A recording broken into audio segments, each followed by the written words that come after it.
Selamat datang di Baby Talk Podcast, bebas bicara, your safe platform to talk.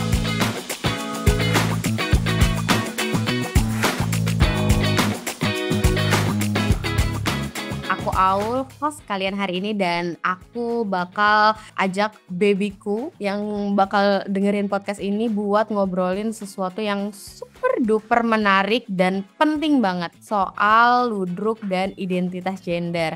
Nah, banyak yang mungkin familiar ya dengan nama ludruk sendiri gitu sebagai sebuah seni pertunjukan rakyat dari Jawa Timur. Tapi tahu nggak sih babyku kalau ludruk juga menjadi ruang ekspresi bagi individu dengan identitas gender yang beragam. Bahkan sejak dulu karakter-karakter yang ada di dalam ludruk itu menampilkan betapa cairnya gender dan juga mereka memberikan ruang-ruang untuk kelompok-kelompok yang seringkali termarginalkan. Nah, sayangnya keberadaan ludruk hari ini menghadapi banyak banget tantangan besar terutama untuk seniman-seniman ludruk yang memiliki identitas gender beragam untuk melawan stigma dan juga diskriminasi. Nah, kebetulan ya pas banget di momentum hari ini di Ida Hobbit International Day Against Homophobia, Bifobia, dan Transfobia, kita mau bahas soal bagaimana sih seni ludruk ini yang bukan cuman sekedar hiburan tapi juga alat perlawanan advokasi yang kuat. Buat ngobrolin ini, kita bakal bahas lebih dalam karena kita sudah kedatangan tamu yang amat sangat spesial. Ada seniman ludruk di sini, ada Kak Arimbi. Langsung aja kita sapa. Halo Kak Arimbi. Halo baby semuanya. Oke, mungkin beberapa teman-teman udah ada yang familiar dengan Kak Arimbi, tapi hari ini beliau datang sebagai seorang seniman ludruk. Kak Arimbi, coba dong Kak Arimbi perkenalkan diri dan mungkin bisa sekalian sapa-sapa babyku yang lagi dengerin podcast ini. Oke, halo baby semuanya. Selamat pagi, selamat siang, selamat sore, dan selamat malam. Berjumpa lagi dengan saya. Oh enggak. Perkenalkan, nama saya Arimbi. Saya adalah seniman atau pemain ludruk yang berbasis di kota Surabaya, Jawa Timur, dan sudah menekuni dunia ludruk sejak tahun 2008. Wih, seru banget nih, kita bakal ngebahas lebih dalam soal ludruk ya sama Kak Arimbi. Jadi sebelum kita bahas lebih jauh, sebenarnya sih Kak, boleh dong ceritain sedikit tentang gimana sih asal-usul seni pertunjukan ludruk di Jawa Timur ini sebagai sebuah teater dan bagaimana kaitannya dengan identitas gender sendiri? Kalau kita ngomongin ludruk sebenarnya awalnya adalah lahir di daerah Jombang, Jawa Timur. Jadi di Jombang itu dulu ada nama kesenian yang namanya besutan. Besutan itu kayak semacam embrionya ludruk. Dia yang main cuman 3 orang, banyak keliling juga. Kemudian seni besut ini cukup banyak peminatnya, maksudnya sering diminta orang untuk main atau di luar mereka kayak sebenarnya sih awalnya kayak ngamen gitu ya, tapi kemudian karena yang suka itu banyak, kadang-kadang mereka dipanggil untuk ada acara apa-apa gitu, mereka dipanggil kayak gitu untuk memeriahkan acara lah. Nah, karena semakin banyak yang menggemari, kemudian mereka memperluas lakon dan memperbanyak personil. Jadi yang awalnya cuma 3, tokohnya Besut, Manjamino, kemudian istrinya Besut itu si Rusmini, kemudian muncul tokoh-tokoh lain yang lebih banyak dan cerita yang dibawakan juga lebih kompleks. Sampai kemudian Besut ini berkembang menjadi seni lorek atau lerok. Nah, lorek ini sudah mulai pakai iringan musik kayak gitu meskipun masih sederhana. Setelah jadi lorek, kemudian ketika lorek ini kan skalanya makin besar ya, dia pergi ke kota-kota sebelah termasuk Pasuruan, kemudian ke Mojokerto sampai ke Surabaya. Nah, waktu di Surabaya itulah kemudian terciptalah kesenian ludruk di mana sudah semakin kompleks lagi bentuk keseniannya. Ada pembukaan pakai tarinya, kemudian gamelannya juga lebih lengkap dan cerita-cerita yang dibawakan juga semakin kompleks kayak gitu. Meskipun dari ketiga nama kesenian ini basicnya sama. Pertama, mereka mengangkat cerita-cerita rakyat atau cerita keseharian kaum proletar lah ya, rakyatan gitu. Kemudian keunikannya lagi adalah semua pemain di 3 kesenian ini adalah laki-laki kalau zaman dulu. Jadi meskipun pemeran karakter wanita itu atau perempuan itu diperankan oleh seniman laki-laki kayak gitu. Nah, itulah yang kemudian sampai sekarang di Ludruk meskipun nggak semua, masih banyak yang mempertahankan ciri khas atau identitas itu sebagai bagian dari Ludruk. Meskipun kemudian pada perkembangannya tidak semua aktor laki-laki punya kepiawaian atau acting yang pas untuk memerankan karakter perempuan, maka kemudian teman-teman transpuan lah yang banyak terjun ke dunia Ludruk ini untuk memerankan karakter feminin atau karakter perempuan di Ludruk. Ini menarik banget karena dari sini kita juga bisa lihat bahwasannya berarti Ludruk tuh bukan cuman sekedar hiburan aja, tapi juga emang ruang yang udah lama tuh bisa menjadi tempat ekspresi bagi identitas yang beragam itu tadi. Nah, tapi kalau misalnya hari ini nih Kak, kita bicara soal era modern gitu. Gimana sih sebenarnya Ludruk juga mampu merepresentasikan ragam identitas gender tadi dan juga menghadapi tantangan dalam mempertahankan kebebasan berekspresinya sendiri.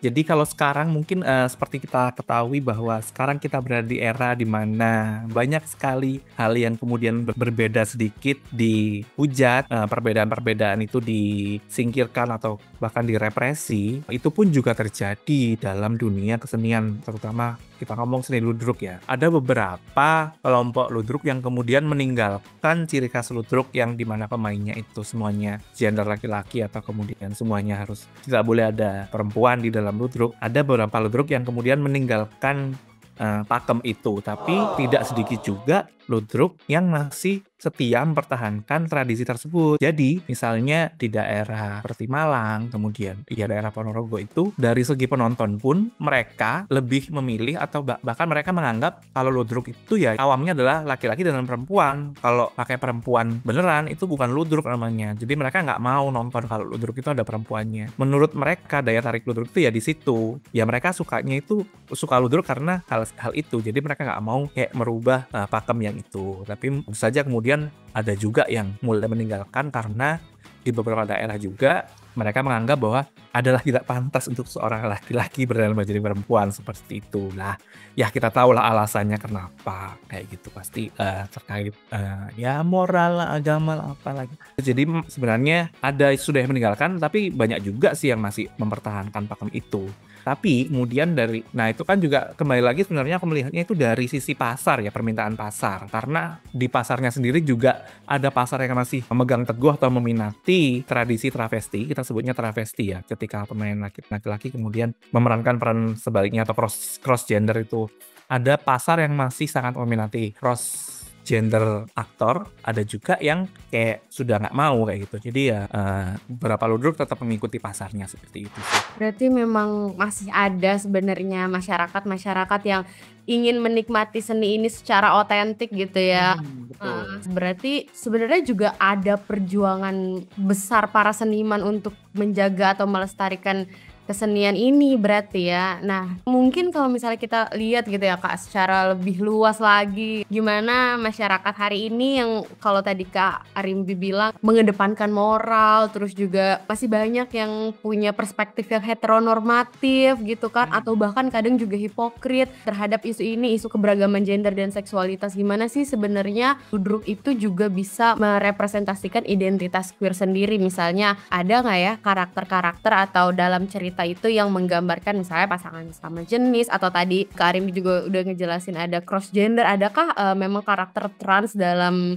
pewayangan-pewayangan atau dalam cerita-cerita itu, dan gimana sih sebenarnya penerimaannya di masyarakat? Apakah itu diterima atau juga ada yang menolak gitu? Kalau peran di panggung yang kemudian peran pakem yang memerankan sebagai seorang trans atau identitas non-biner yang lain sih secara khusus emang nggak ada. Tapi kemudian ketika kita ngomongin soal Ludruk, ketika di Ludruk itu ada beberapa segmen ya. Ada yang cerita yang seriusnya, ada yang kayak semacam guyonannya, kayak dagelannya, kayak gitu. Ada juga yang segmen tari-tariannya. Nah biasanya di segmen dagelan atau guyonan ini, kami para seniman itu cenderung lebih sering memerankan diri sendiri, jadi tidak berperan memerankan orang lain. Nah, di situ tentu saja teman-teman transpuan juga dengan gaya tutur komedi yang cenderung guyonan, kita juga terbuka dengan identitas kita juga. Dan semua orang juga pastinya tahu kan, misalnya Ini yang lagi main kan transpuan, jadi ya tidak ada yang menutupi kita berperan menjadi diri sendiri di atas panggung dengan guyonan-guyonan yang tentu saja disesuaikan dengan target audiens juga. Intinya adalah ketika salah satu kenapa digunakan laki-laki itu adalah supaya di panggung kita bisa lebih tidak sungkan untuk mengeksplor adegan-adegan yang kayak romantis, adegan-adegan yang butuh kayak kontak fisik yang lebih intens kayak gitu. Mungkin di zaman dulu mungkin agak tabu ya, panggung kemudian ada adegan pacaran, ada adegan yang kayak rumah tangga, yang adegan KDRT. Sebenarnya kita gunakan laki-laki karena perempuan itu dihormati, jadi tidak boleh disentuh, kayak nggak boleh kemudian disakiti di atas panggung itu kan. Untuk beberapa adegan tertentu kita bisa lebih kayak lebih lost aja gitu ketika kita beradu peran dengan teman-teman trans atau kita beradu peran dengan sesama laki-laki yang berada dengan perempuan. Seperti kita tahu, teman-teman transpuan kan memang dari dulu sudah dapat tempat untuk selain di panggung tradisi, di panggung modern juga teman-teman transpuan sudah kita kenal sebagai penghibur-penghibur atau entertainer ulung ya. Memang banyak sekali teman-teman transpuan yang sudah terbukti menjadi magnet atau menjadi primadona lah di dunia hiburan. Itu tidak kecuali juga di Ludruk juga seperti itu. Menarik. Kayak aku juga jadi ngebayangin sih, kayaknya emang lebih seru ya kalau kita nonton pertunjukan terus yang jadi aktornya gitu, pemerannya itu teman-teman transpuan, kita kayak pengen lihat kira-kira nih dia bakal ngapain sih gitu. Mungkin itu salah satunya yang jadi kenapa akhirnya bisa diterima gitu ya di masyarakat. Oke, menarik. Kita mungkin bakal lanjut ke segmen yang kalau tadi kita udah bahas tentang ludruknya, kita mau beralih ke segmen 2 untuk kulik lebih dalam soal seniman ludruknya, alias kita mau tanya-tanya lebih dalam personal sih tentang Karimbi sebagai seorang seniman ludruk gitu ya. Kita masuk ke pertanyaan pertama di segmen 2 ini. Gimana sih Karimbi awalnya bisa terlibat atau bisa masuk, bisa terjun gitu ya ke dunia kesenian ludruk ini? Awalnya itu waktu SMA ekstrakurikuler teater ya kan. Ikut teater. Nah, waktu ikut teater itu kemudian di kelas 11, kebetulan pelatih teaterku itu juga salah satu seniman ludruk pemuda lah. Yang waktu itu sempat punya grup ludruk, sempat vakum gitu. Nah, ketika berbarengan dengan aku waktu masuk kelas 11 itu, si pelatih teater itu mau menghidupkan kembali si ludruknya ini. Jadi dia merekrut teman-temannya dulu, kemudian merekrut juga anak-anak baru yang notabene-nya adalah anak-anak muridnya di teater, termasuk diriku gitu. Mulai dari itu kita sering mulai menggarap naskah ludruk, kemudian dari situ kita ikut, kalau zaman dulu di Jawa Timur tuh ada festival ludruk pelajar tingkat Jawa Timur gitu. Dulu tiap tahun tuh ada festival ludruk pelajar. Dari situ kita kan kalau latihan biasanya kalau sudah masuk ke tingkat provinsi, kita latihannya kan lebih intens tuh, lebih serius lah istilahnya. Kita latihannya di gedung ludruk Irama Budaya di daerah Wonokromo situ. Di situ aku kemudian dilirik oleh senior-senior yang ada di Irama Budaya itu. Kemudian ditawarin lah aku. Memang aku dari awal terjun ludruk remaja atau pelajar itu sudah memerankan karakter-karakter yang cenderung feminin, flamboyan kayak gitu. Mau nggak ikut ludruk ini kayak gitu, ikut ludruk Irama Budaya. Tapi kan waktu itu saya bilang, saya jujur sih, tapi saya nggak bisa apa-apa mbak, nggak apa-apa. Tapi saya juga nggak bisa make up, nggak punya peralatan dan lain sebagainya. Udah nggak apa-apa, nggak usah dipikirin masalah itu. Pokoknya kamu datang aja, nanti kita yang mermak kayak gitu, kita yang urus lah itu kayak segala macam. Oh ya sudah, saya mau kan akhirnya. Ya udah dari situ awal kali pertama ikut Irama Budaya, kemudian make up masih di make upin, kemudian baju juga masih kostum masih pinjem lah semuanya kayak gitu. Akhirnya keterusan deh sampai sekarang. Sebenarnya aku mau nanya selanjutnya tuh selama pentas lah atau selama tadi latihan dan bareng-bareng gitu, ada nggak sih momen-momen atau pengalaman yang berkesan banget buat Karimbi? Ada nggak sih yang bisa di-share ke babyku? Kalau pengalaman happy ya banyak, pengalaman sedih juga banyak. Karena kan selama beberapa awal pertama itu, di tahun-tahun pertama aku join ludruk setelah lulus sekolah itu kan, aku langsung ikut di Tobong. Tobong itu kayak semacam panggung keliling yang kayak ada istilah ludruk tobongan, di mana satu kelompok ludruk itu akan manggung berpindah-pindah, misalnya dari satu bulan di sini, kemudian 1 atau 2 paling lama Kalau zaman dulu sih sekitar paling lama 3 bulan, kemudian pindah lagi, kayak gitu, pindah lagi. Jadi panggungnya semi permanen gitu. Nah, waktu itu aku ikut yang di Wonokromo itu, sempat mengalami di Wonokromo, kemudian pindah ke THR. Pindahnya 2 kali sih. Nah, di situ pengalaman-pengalaman mengharukan dan menyenangkan tentu saja ada ya. Pengalaman yang cukup mengharukan adalah ketika aku pertama kali terjun ke situ, maksudnya tinggal di Tobongan itu, aku harus tidur atau tinggal di bawah panggung. Jadi panggungnya itu paling tingginya sekitar 1,5 meter lah, kayaknya sampai 1,5 meter, 1 meter lebih. Jadi seniman-seniman itu banyak yang harus tinggal di bawah panggung, tidurnya di bawah panggung kayak gitu. Jadi kayak aku pertama kali lihat tuh, oh my god, kayak gitu. Teman-teman ini rela kayak tidur di bawah panggung, kemudian yang di tempat yang nggak terlalu besar, yang paling cukup buat apa ya? Ya buat tidur selonjor kayak gitu kan. Paling ada space sisa sedikit untuk beberapa barang. Sementara kalau kostum-kostum lainnya biasanya ada di lemari yang di luar kayak gitu. Jadi nggak di dalam situ juga. Kemudian aku semakin merasa tertantang dan tergerak untuk kemudian orang-orang ini aja yang kayak sebenarnya mereka bisa kok kayak cari penghasilan yang lebih baik, terutama teman-teman transpuan ya, mereka bisa kok misalnya honor dari mereka main tanggapan di luar itu ya lumayan lah sebenarnya, bisa untuk ngekos lah apa, tapi mereka memilih tinggal di situ karena di situ mereka kumpul dengan Kelompoknya. sekelompok Iya, yang iya. sesuai gitu loh, yang mereka kenal. Jadi mereka nggak mau ninggalin tempat itu. Kedua, waktu di Tobong kan kita mainnya hampir tiap hari ya. Waktu aku gabung itu sudah nggak tiap hari. Kalau zaman dulu, dari cerita-cerita seniorku, Ludruk itu main tiap hari. Karena kita sistemnya tiketing, jadi orang beli tiket kemudian nonton. Jadi kita hanya mengandalkan pure dari karcis atau tiket yang orang-orang beli. Jadi kadang-kadang ya kalau nggak ada yang nonton, nggak ada yang beli karcis ya kita nggak jadi manggung. Padahal kayak kita udah siap-siap tuh, udah pakai konde segala macam, udah pakai kostum, kebaya, lalala, ternyata nggak ada yang nonton. Atau kadang-kadang karena hujan jadi nggak ada yang nonton, ya udah kita nggak jadi main kayak gitu. Akhirnya dibutuhkan mainnya cuma 1 kali seminggu, jadi malam minggu aja mainnya. Karena semakin lama kemudian malam-malam yang lain itu penontonnya sangat jarang atau hampir bahkan tidak ada.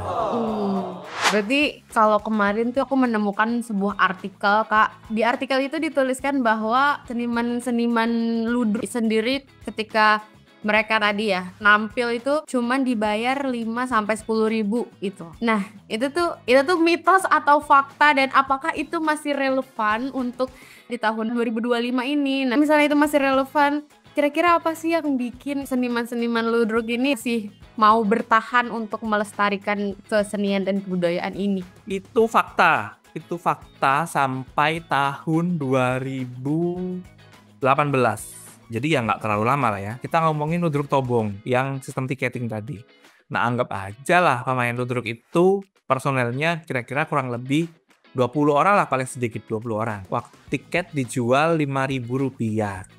Kalau yang nonton cuman 20 orang juga, ya udah kan kita nerimanya juga 5.000 dong. Itu kan, dan itu kan pasti nggak mungkin 5.000. Pasti ada disisihkan buat kayak bayar listrik, kemudian bayar air kan. Jadi nggak, yang kita nyampe ke kita tentu saja tidak 5.000 kalau yang nonton 20. Kalau yang nonton lebih banyak ya mungkin bisa sampai 5.000. Aku pernah dibayar, paling sedikit aku pernah dibayar Rp2.000.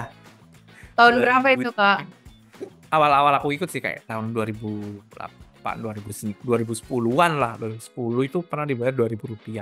Aku kan kayak nggak usah, nggak apa-apa kayak gitu kan, kasih ke yang lain aja aku gitu kan. Waktu itu masih kayak ya itulah aku Mungkin naif ya kayak. naif makanya buat apaan anjir uang 2.000 kayak gitu kan, buat bayar parkir aja kurang. Tapi aku dimarahin sama seniorku, gak boleh, itu ya sepanjang itu adalah rezeki berapapun nilainya, meskipun kamu pandang itu nggak berarti sama sekali, itu adalah rezekimu hari ini, ambil, itu sudah menjadi hak kamu. Urusan nanti kamu mau kasih ke orang, mau kasih ke pengamen, itu urusan kamu, yang penting kayak kamu terima kayak gitu. Kenapa mereka tetap bertahan waktu itu dengan ketidakjelasan dan kesimpang siuran? Kok bisa sih? Aku biasanya kan manggilnya kan emak-emak ke teman-teman transpuan yang lebih senior kan, manggilnya ngapain sih mak, kok betah di Surabaya. Mereka kan rata-rata jarang yang orang Surabaya asli, biasanya orang-orang dari luar Surabaya. Dengan pendapatan segitu, tentu saja itu bukan pendapatan utama karena mereka juga ikut main di ludruk yang panggilan atau ludruk hajatan yang tentu saja nilainya lebih besar. Aku nanya, kan kebanyakan ludruk hajatan itu bukan di Surabaya, tapi di daerah tempat asal mak-mak sekalian ini, kenapa nggak pulang kampung aja ikut ludruk di sana? Orang ludruknya yang rame di sana, kalau di Surabaya kan kayak gitu kan. Enggak, kalau aku pulang ke tempat asalku, aku kan nggak bisa ngajarin kamu nari. Aku nggak bisa ngajarin kamu peran. Aku nggak bisa ngajarin kamu make up kayak gitu. Artinya mak, ya ludruk akan selesai di situ karena Tobong ini adalah tempat sekolahnya ludruk. Intinya sekolah adalah tempat orang-orang yang mau belajar ludruk. Jadi kalau misalnya semua orang pulang kan otomatis Tobongnya kan tutup dan ya udah nggak ada dong yang mau belajar lagi ludruk. Arimbi-arimbi yang lain itu nanti nggak ada dong. Sekarang ada kamu, nanti kamu tugasmu ya neruskan ini ngajarin ke adikmu lagi dalam artian junior atau penerusku lagi kayak gitu. Gila ya mereka saking nggak maunya kesenian ini kayak nggak ada penerusnya, mereka rela hidup di kota orang kayak di kota besar lah ya Surabaya, di kota besar dengan kalau secara logika kan kebanyakan ludruk yang mereka geluti yang dapetin duit itu kan yang di daerah. Jadi mereka harus kayak dari Surabaya naik bus misalnya ke Jombang, naik bus ke Jember, naik bus ke Malang. Nggak ngapain. Daripada gitu kan mending tinggal di tempat asalnya masing-masing ikut duduk di daerahnya yang notabene-nya bisa menghidupi mereka kayak gitu. Tapi mereka nggak. Kalau aku pulang ke rumah, aku nggak akan ketemu teman-temanku. Kalau ludruk hajatan kan nggak setiap hari ada kan, otomatis mereka ketemunya juga ketemu dengan teman-teman nggak setiap hari kayak gitu. Dan kalau aku pulang, aku nggak bisa lagi mewariskan kemudian bakat atau mewariskan ludruk ini ke orang-orang yang lebih muda yang mana tahu ada yang tertarik sama. Bener sih Kak, kalau misalnya temen-temen yang masih kinyis-kinyis dan masih kecil-kecil itu kayak mereka tuh tertarik sebenarnya untuk mempelajari kesenian ini lebih dalam. Sementara tadi Karimbi bilang kalau tobongannya udah nggak ada, mau gimana kita juga susah gitu ya untuk memaksakan itu. Nah, gimana mereka kalau misalnya ada tadi yang Karim bilang junior-junior yang tertarik mau ikut itu, apakah ada sanggarnya atau gimana? Biasanya mereka tuh gimana sih? Ya, kalau sanggar spesifik yang ngajarin ludruk sih nggak ada memang. Memang harusnya ludruk itu diajarkan di Tobong. Tapi kalau saat ini masih ada, nggak banyak sih. Adalah generasi muda yang kemudian baik itu teman-teman yang cisgender maupun transpuan itu alhamdulillahnya masih ada ya.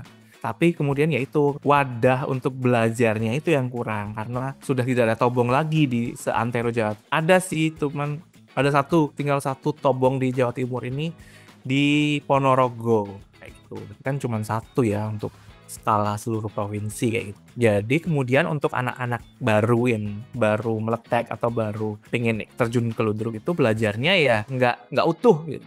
Nggak kayak di Tobong.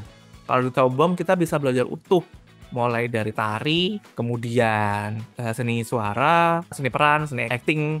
Itu kita bisa belajar secara holistik, secara utuh di situ karena ya memang itu tempatnya ludruk. Nah, kalau sekarang kebanyakan akhirnya jadinya teman-teman yang baru meletek ini belajarnya ya salah satu aja. Kalau nggak mereka bisa belajar di tempat campur sari untuk sanggar-sanggar gamelan untuk belajar olah suara, olah vokal. Kalau tari ya ke sanggar tari kayak gitu. Jadi nggak yang jadi satu tempat gitu.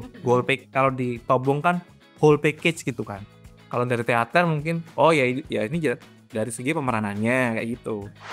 Tapi sebenarnya kayak kita kayak masih mensyukuri kalau ternyata ini masih dirawat dan ini masih ada yang mau melestarikannya gitu. Tuh, kenapa?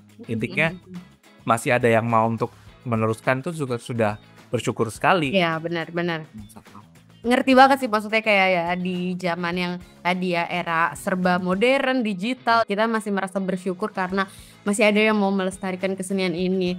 Kemudian Karimbi, kalau tadi Karimbi udah kayak cerita tentang wejangan gitu ya dari para senior sebenarnya ada nggak sih dari Karimbi sendiri ya maestro ludruk yang jadi inspirasi gitu ya dalam berkesenian, kira-kira siapa dan kenapa orang ini gitu? Maestro ludruk yang jadi panutan ya, ada nggak ya? Ada sih pasti.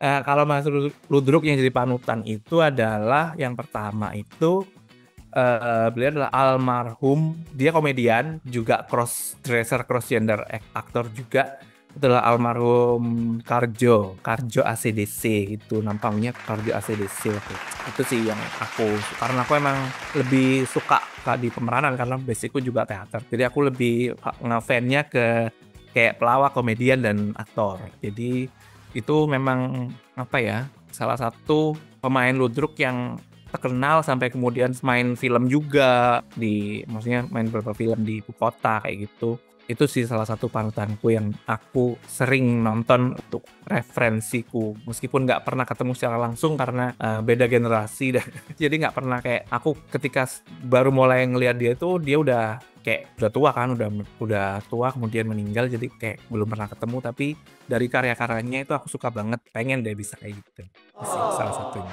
Oke, babyku.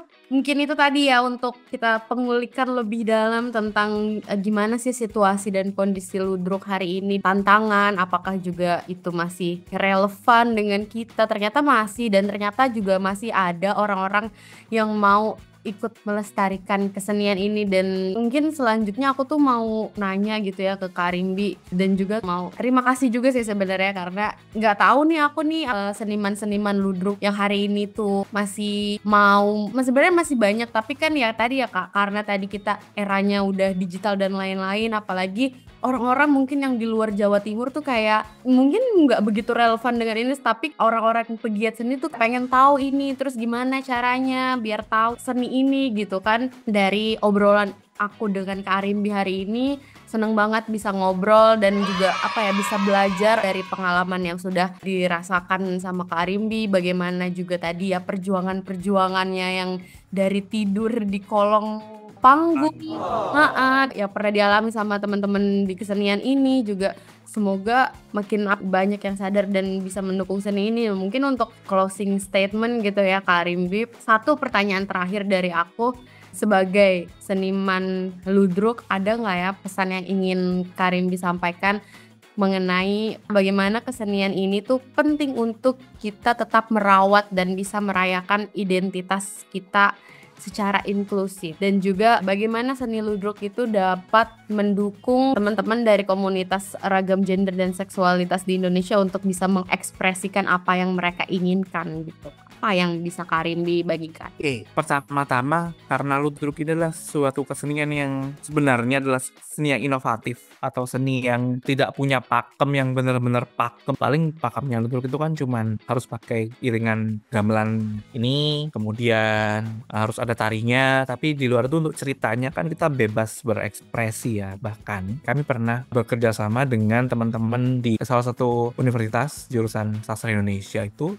Kita pernah bikin cerita tentang judulnya Balada Cinta Seorang Waria. Itu kita memang sengaja bikin untuk kemudian mengisahkan kehidupan di luar panggungnya seniman ludruk. Itu juga responnya juga cukup bagus sih waktu kita mainnya. Pertama kita main di Tobong, kemudian kita juga main di kampusnya teman-teman itu yang kerjasama itu. Jadi berarti sebenarnya media yang sangat oke atau sangat pas lah ya untuk kemudian mempromot atau mengenalkan berbagai hal, termasuk juga keberagaman, identitas-identitas yang berbeda, ekspresi-ekspresi gender yang tidak heteroseksual di luar itu kayak gitu. Kalau tarinya mungkin ya udahlah kita nari untuk pembukaan kayak gitu aja. Nah, jadi pesanku adalah untuk teman-teman, terutama mungkin teman-teman queer di luar sana ya, terutama yang di Jawa Timur, mungkin sebelum kamu nonton Drag Race, kamu harus nonton ludruk dulu. Benar. Karena sebenarnya kamu punya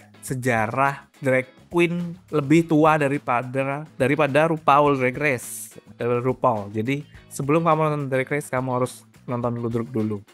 Jadi kamu tahu, oh sebenarnya kita juga punya drag queen, traditional drag queen kayak gitu.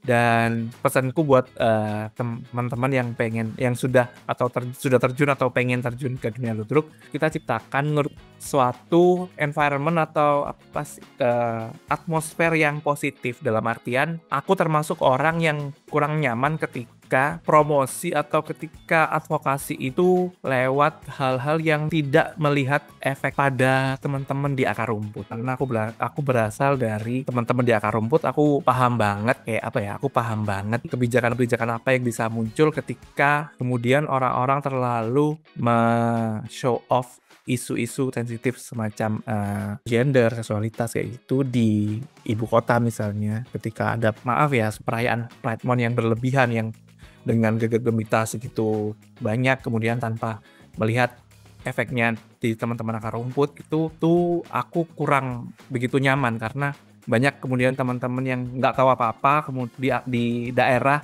yang akan menjadi korban dari speak up-nya teman-teman yang punya privilege lebih kayak gitu. Lewat kesenian-kesenian yang sandiwara seperti ini, lewat sandiwara atau pesan-pesan rahasia seperti itu, kita bisa lebih smooth lagi masuk ke dalam mindset-nya orang-orang. Kita nggak bisa, apalagi dengan latar belakang keyakinan yang berbeda, latar belakang nilai-nilai moral yang dipegang yang berbeda. Kita nggak bisa dengan demonstrasi kemudian orang-orang lantas oke, ya udah kita terima. No, nggak bisa. Kita harus main cantik, dan salah satunya adalah lewat kesenian. Itu menurutku adalah salah satu cara yang kita bisa dengan pelan-pelan mengenalkan. Lama-kelamaan orang akan terbiasa, perlu dipermasalahkan kayak gitu, karena memang sejatinya kita semua terlahir berbeda. Sih. Menarik dan amat sangat insightful kalau misalnya tadi dari pesan dan refleksi yang sudah dibagikan ke Arimbi bahwa ternyata bener ya kalau omongan-omongan kelompok ragam gender dan seksualitas itu dari budaya barat, tapi ternyata kita juga punya kok budaya itu. Jelas. Dari jauh-jauh dari zaman-zaman dahulu tuh kita sebenarnya udah punya, dan ini adalah kebudayaan dan kesenian yang harus kita rawat gitu. Semoga juga kedepannya semakin banyak yang sadar dan juga mendukung kesenian ini, bukan cuman sebagai warisan budaya aja, tapi juga sebagai alat perjuangan untuk kesetaraan dan juga inklusivitas. Terima kasih Kak Arimbi untuk sama-sama hari ini. Buat babyku yang setia masih dengerin sampai saat ini, jangan lupa share podcast ini ke teman-teman kalian, ke babyku yang lain, dan terus dukung platform ini untuk bisa memberikan ruang aman bagi kita semua untuk bicara. Sampai jumpa di Baby Talk selanjutnya. Baby Talk bebas bicara, your safe platform to talk. Bye bye babyku. Bye bye.